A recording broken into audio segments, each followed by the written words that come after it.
Hey y'all, welcome to Up the Coast with Alex and Britt. We are excited and honored to have Duke head coach Marissa Young joining us. Coach Young, the three-time All-American pitcher from the University of Michigan, time Big 10 Pitcher of the Year, also Big 10 Player of the Year, no stranger to success on the field, has now found that success as a head coach. Back in July of 2015, Coach Young was named the first head coach in Duke softball history, tasked with building the first ever softball program in Durham. The inaugural season happened in 2018, and just after two complete seasons, Duke secured their first ACC championship, their first bid to the postseason. Coach Young was named ACC Coach of the Year, and then continues to one-up themselves each year. 2022 made the first Super Regional, and then just last year hosted their first Super Regional. So, Coach, going back to when you took the head coaching job in 2015, what were your thoughts when you stepped onto campus on how to build a foundation of success, and how have you been able to maintain that and continue to grow each? I think being at a place like Duke where excellence is surrounds you in the classroom and in so many programs, I not only wanted to start a program, but I wanted it to be successful. And I knew that we had to do that by setting really high standards. And it would take time, to grow this thing, but surround yourself with great people, get everybody really bought in and invested in our core values, and the rest will take care of itself. And I really feel like that's happened.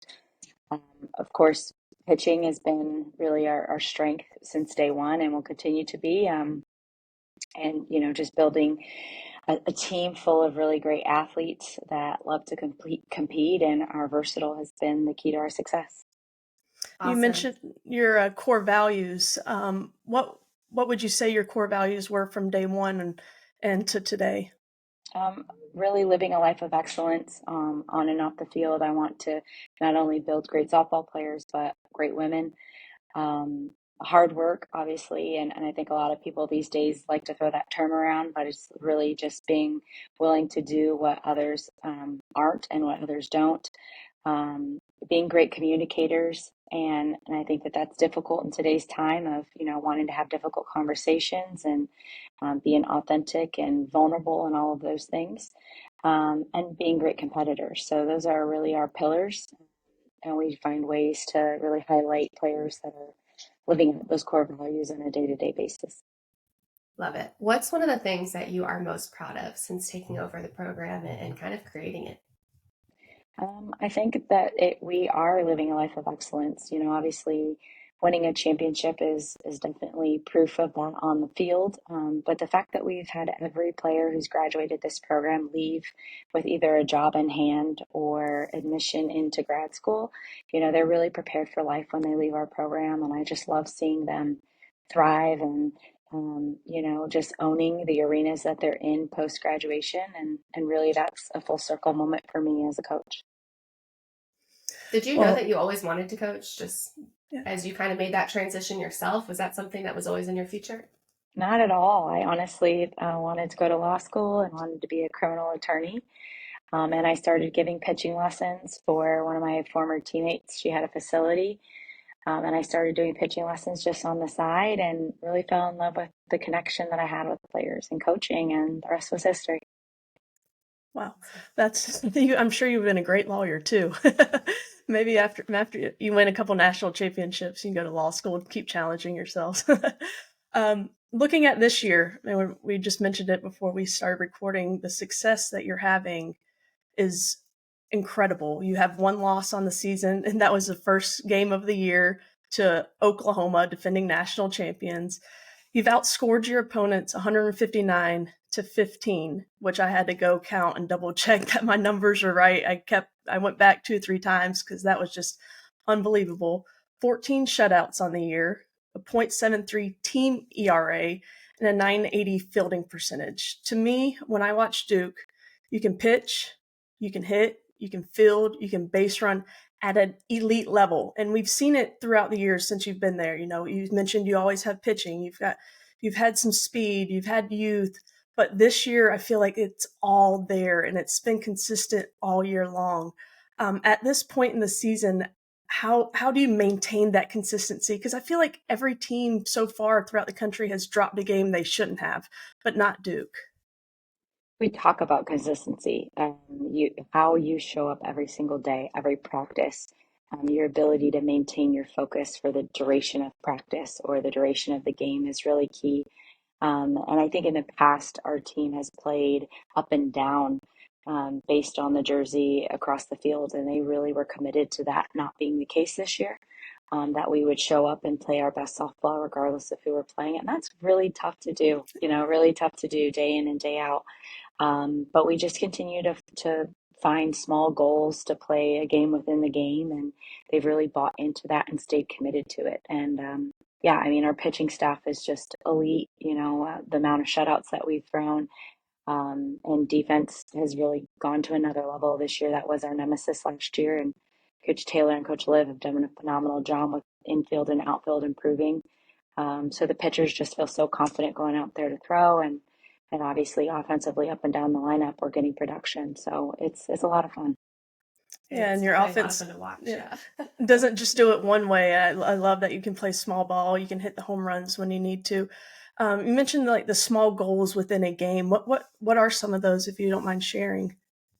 How quickly we can make adjustments, if we're getting lead outs, our ability to punch back. So if the other team scores, are we able to punch back quickly? And then another big one for us is being able to score in multiple innings. Be able to keep that momentum going. That's good. So, what would you say? Obviously, I love those key indicators kind of how you guys are defining success and the things that you guys need to accomplish to have those quote unquote good games. But what is the identity of your team? We heard a little bit about core values of the program, but what is this 2024 team like? They are a lot of fun. There's never a dull moment in this locker room or in the dugout. And I think that they are playing really just free and having a lot of fun with one another. But they also know, when it's time to turn up and be really focused and locked in. But they're able to do that without a lot of tension. And so playing free has been great for this group. And you mentioned your defense with Taylor being a new addition to your coaching staff, and Brian and Olivia just in her second year. How have they added to the program and been a benefit to your players? I think Taylor's been a great addition in the sense that, we played her in the postseason last year. And so for her to come on the side and say, hey, this is how um, this was our scouting report to beat you, or this is how we plan to attack you as a team. It was like pretty humbling for them to be like, whoa, she knows her stuff. But also she's really great at challenging them in ways that they can be better, while also giving them a lot of confidence in the things that they already do well. And Coach Liv has been working with our outfield for a while now, and it just continues to.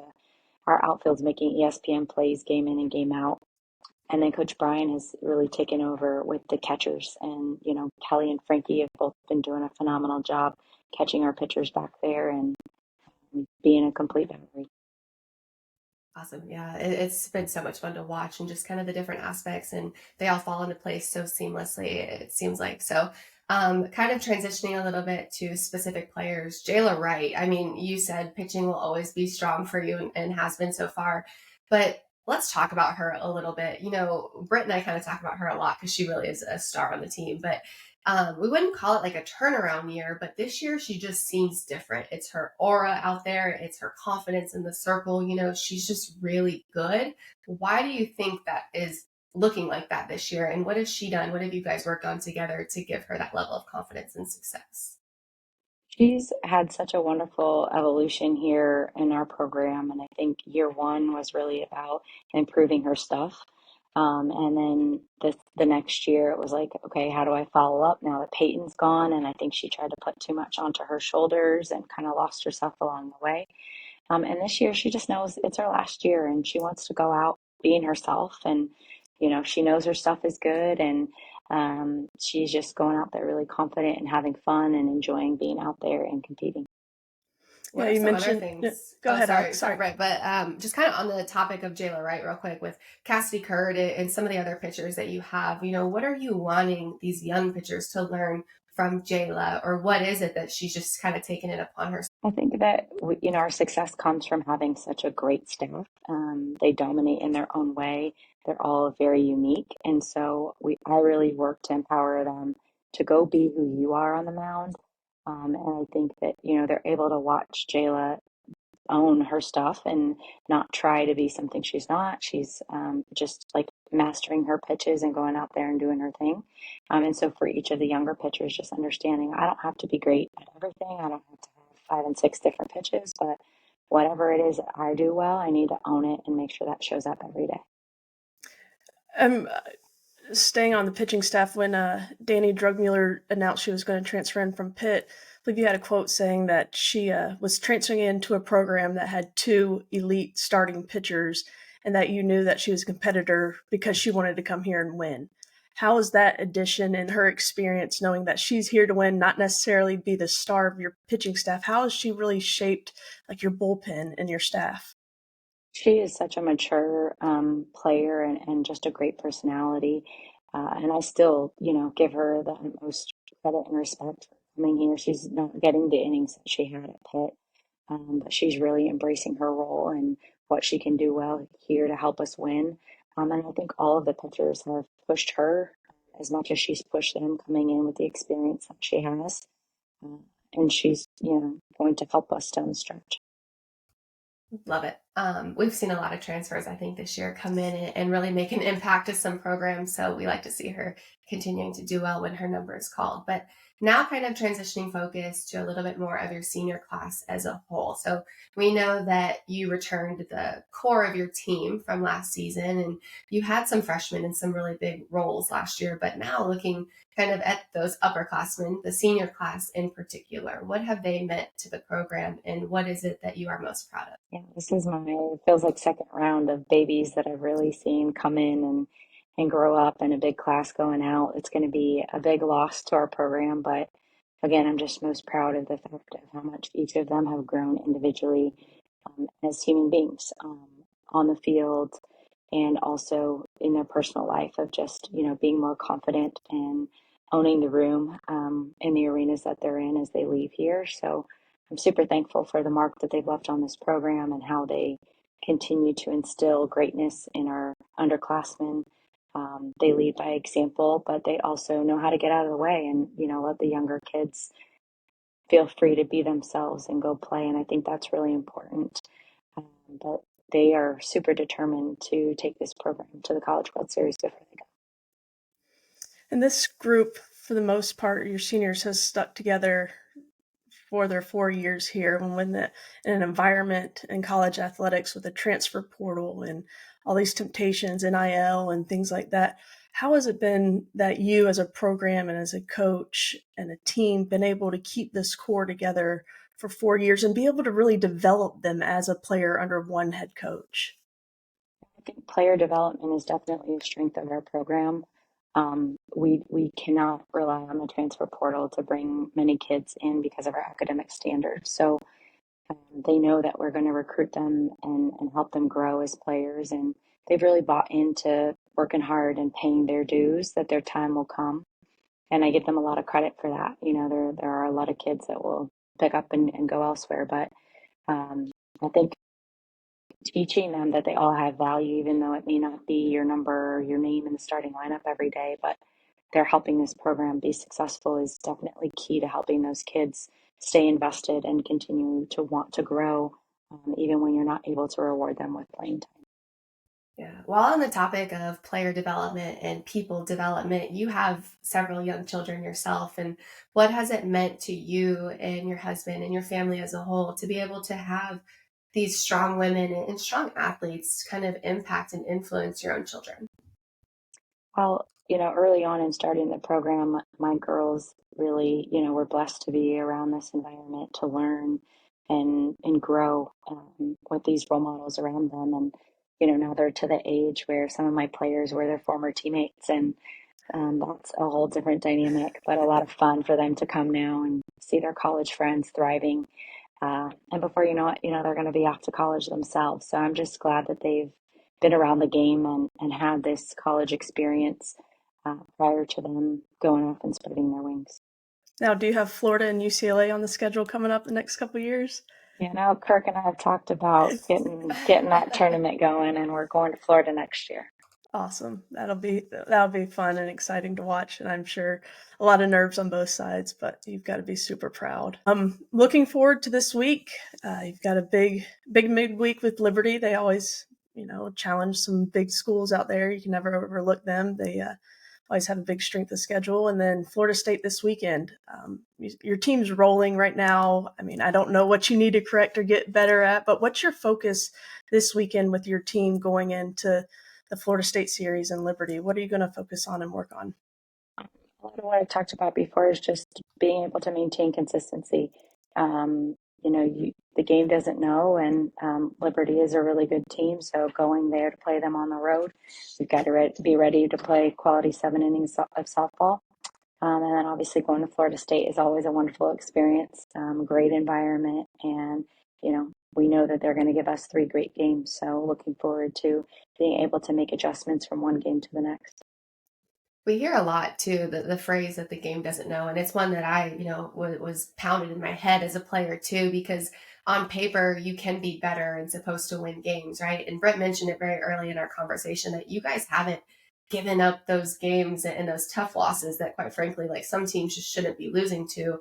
And how are you keeping your team present? How are you guys approaching those sometimes, hard midweeks that you're like, I'm tired, I'm this, you're looking ahead to other things and you're not necessarily in the present moment. What's your guys' philosophy? I'm really just finding ways to reset from one game to the next and giving them a fresh focus. I think our upperclassmen are also doing a great job. This team is very much player led by some great leaders in the locker room that know exactly how to motivate the team and can also cue us in as coaches if there's anything that they need from us specifically.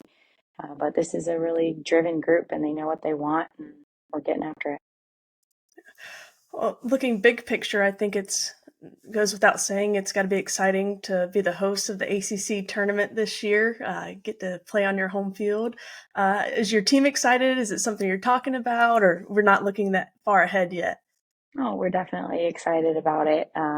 We've got a new scoreboard going up in the outfield as we speak. So that's, we're looking forward to that being here for the ACC tournament and hopefully wanting to host farther into postseason. Yeah, I saw your tweet. It was kind of cryptic. I was going to ask you to spill the beans, but you did it without me asking. So that's exciting. So we're going to have just build on top of what you have right now, or putting up a video board, and then they're going to move our existing board over to it. So yeah, awesome. Bigger and better. That's exciting. Oh, very cool. So you guys obviously are very prevalent right now in the top couple of rankings and stuff. You guys are obviously top in the ACC, top contender in the country too. Are you guys noticing like what's going on? Do you guys feel like you're right where you should be with some of the rankings that come out? Do the players ever have opinions of, I feel like with the ACC, and I can say this as a former player, Brett, I'm sure you can too. Sometimes I didn't feel like the conference would get enough credit. Now I think that's a whole different ball game. But what are your guys' thoughts right now? Players have opinions is not something we talk about too much. It's just, bringing them back to how great do we want to be? Are we where we need to be? And again, when we finish each game, regardless of the score, regardless of our opponent, we're always looking at ways that we can get better. And so I think for us, where we are in our program, it's very exciting to be, continue to climb the ladder and be the highest ranked in program history. But at the end of the day, we know we've still got to take care of the games in front of us. I hope you have a history book that you're just like etching things into continuously because you really are building something that's really special and really fun to watch. So, yeah, excited to see how it continues to go. Yeah, I think it goes without saying, but it doesn't get said enough. What you've done at this program in such a short amount of time is incredible. I saw on Twitter today that a Duke fan tweeted, I think Softball America came out and has you ranked 3 right now. And it was a Duke fan. Like, I hope they're writing a book about this program because this is special. When I was in school, they didn't even have a softball program. Now I'm looking here and they're number 3. So I think what you're doing is incredibly special when you're obviously surrounding yourself with the right people and getting the right players in there. And, there's teams in this conference that have been around for a very long time and haven't made a super regional, and you've already hosted one. And I think there's no doubt in my mind this team is set to take the next step, and I don't think your program gets enough notoriety in the national media. I always say that to Alex. I'm like, nobody's really talking. Yeah, they're ranked top 5, but they're not talking about them.